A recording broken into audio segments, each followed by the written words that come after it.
This is something that happened a few weeks back, but I do want to talk about it. Peru's president tried to dissolve Congress. By day's end, he was arrested.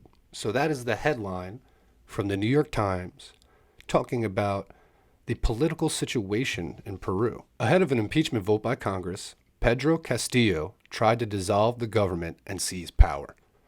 The attempt ended with his ouster and arrest. So we're going to read through this. It's not too long of a read.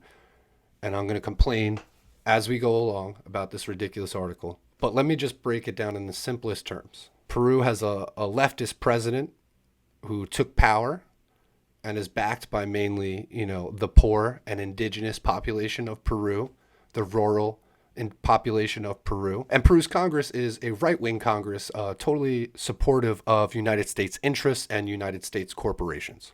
So you have a Congress that is inherently very right-wing and pro-American, pro-corporate, looking to do the bidding of the United States and the jackals that run our economy. And you have a president who is being put into power through the people, through union organizing, through solidarity between groups, and through trying to raise the standard of living, try to bring people out of poverty, do the stuff government is supposed to do.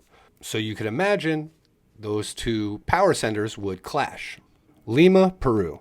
It was a day on which much of Peru was focused on Congress, where an impeachment vote was planned against the president on corruption charges. But shortly before noon, the Peruvian leader addressed the country in a surprise televised address. He announced the dissolution of Congress and the installation of an emergency government, stunning political leaders across the spectrum, including his own allies, by effectively trying to carry out what was widely condemned as an attempted coup to cling to power. Okay, well, we'll let that paragraph sit and marinate, all right? Government officials resigned en masse. The top court declared the move unconstitutional, and the country's armed forces and the national police issued a joint statement suggesting they would not support him. By day's end, Castillo was ousted from power and under arrest. Dina Boluarte, his vice president, was sworn in as president and became the first woman to lead Peru. It was a cinematic conclusion to Castillo's presidency, the first leftist to be elected to Peru's president in more than a generation. The former farmer, teacher, and union activist had campaigned last year on a pledge to transform the ailing economy and reverse the high rates of poverty among rural Peruvians, which had worsened during the pandemic. But his attempt to seize power echoed a similar move by former President Fujimori 30 years ago. Like Mr. Castillo, Mr. Fujimori was a populist outsider who was elected democratically in 1990. 2 years later, he staged a coup to shut down Congress with the support of the military and ruled as a dictator until 2000. He is now in prison on charges of corruption and human rights abuses. But Peru has continued to be convulsed by years of high-level corruption scandals resulting in 6 presidents since 2016. Twice before, during Mr. Castillo's 16 months in power, Congress has tried to oust him, but failed to garner enough votes for an impeachment. So this was going to be round 3 of the right-wing pro-American Congress trying to oust this newly elected left-wing president who is vowing to reduce poverty and fight on behalf of the poor, which is exactly what American interests do not like. That is against American interests. Mr. Castillo was one of several leftists in Latin America who had been swept into power by votes disillusioned by the establishment, fed up with decades of inequality, high unemployment, and an elite political class tainted by years of corruption and infighting. Yeah, because they're pigs. They're pigs who are subservient to the American empire. I'm reading Confessions of an Economic Hitman right now by John Perkins. And if you read that book, you have a very easy understanding of what's actually going on between the lines of this article, what's actually happening in a place like Peru. This is just the modern age of the Monroe Doctrine. This is just the United States claiming sovereignty over all of North and South America. The whole Western Hemisphere is ours. The whole globe is ours to play with and do as we please, to build up and tear down governments as we please, all in the name of the profits of our multinational corporations. But he appears uninterested in making good on his campaign promises and was quickly confronted by a cascading stream of obstacles that paralyzed his administration, including high-level corruption scandals, criminal investigations, and cabinet turnover.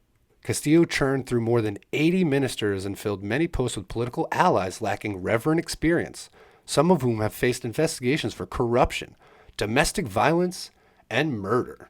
Wow, he's a real bad... You see, they're painting it. He's a bad guy. He has murderers in his cabinet. Prosecutors accused him of leading a criminal organization with lawmakers and family members to profit off government contracts and of repeatedly obstructing justice, sometimes seemingly in plain view, such as when his daughter disappeared from the presidential palace as she faced arrest, and his office later claimed that footage that would have captured that moment went missing. It's funny that the prosecutors of this corrupt nation are accusing him of leading a criminal organization with lawmakers and family members to profit off of government contracts and repeatedly obstructing justice. That is literally what the right-wing Congress is trying to get back on track. They want to make sure that all the corruption takes place between them and United States corporations. They want their little fiefdom of a couple hundred, a few thousand people to benefit greatly from taking on massive loans and indebtedness from World Bank, IMF, USAID, whatever the backdoor Trojan horse is into their economy to absolutely destroy it and make them owe us tremendous debts, which we will then call upon for UN votes, for building a military base, for lithium, for oil, for resources, for whatever the fuck we want when we need it. The president's approval rating slumped to 19% in Lima. Though in rural areas, it remained at 45%, just 4 percentage points lower than a year ago, according to polls last month by the Institute of Peruvian Studies. So there's a little hint in their article right there. They're letting you know that in the countryside, he's still just as popular as he was. Congress scheduled a third impeachment vote last week after Mr. Castillo threatened to dissolve Congress last month. It was just hours before that vote when Mr. Castillo announced the dissolution of Congress and the installation of an emergency government to rule by decree while also imposing an immediate national curfew. We have taken the decision to establish an emergency government to reestablish the rule of law and democracy, to which effect the following measures are dictated: to dissolve Congress temporarily, to install a government of exceptional emergency, to call to the shortest term possible to elections for a new Congress with the ability to draft a new constitution, Mr. Castillo said. And that's where it is. He wants to draft a new constitution. He wants to hold new elections, create a new Congress to draft this new constitution. And why did they need to draft a new constitution? That's because the constitution they're operating under binds and shackles them to the United States and their corporate power. That's why he's trying to do this. He's trying to sever the limbs of this blood-sucking squid that is surrounding his country. That's what that is.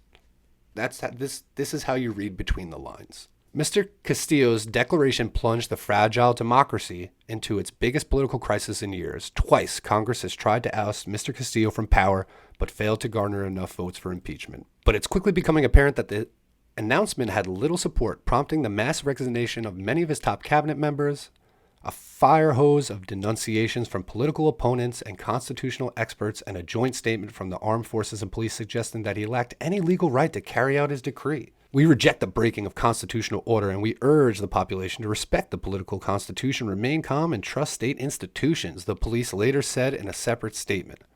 The U.S. Embassy in Lima also condemned Mr. Castillo. The United States emphatically urges President Castillo to reverse his attempt to close Congress and allow democratic institutions of Peru to work according to the Constitution. The embassy said in a tweet, "We encourage the Peruvian public to stay calm during this uncertain time." So, two funny things there I want to point out.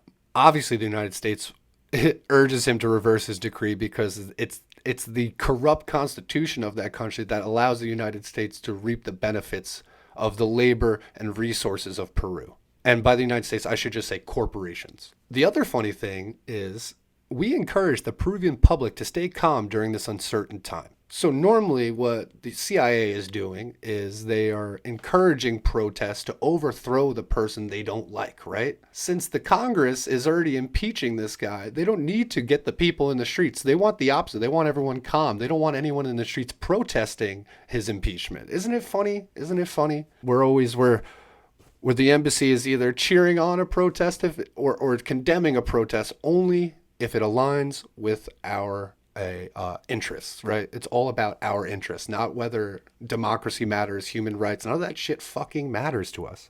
The rest of the article is bullshit anyway. I'm not going to read the rest of it. I don't need to break down any more of it for you to understand. I'm no expert in Latin American politics. I'm no expert in Peruvian politics. I'm no expert on their history. I'm just a pothead surf instructor guy. And I can see through that bullshit. I wish we had journalists who did better work in this country, but we don't. We have propagandists and we have careerists. What's the matter? The CIA got you pushing too many pencils? Huh?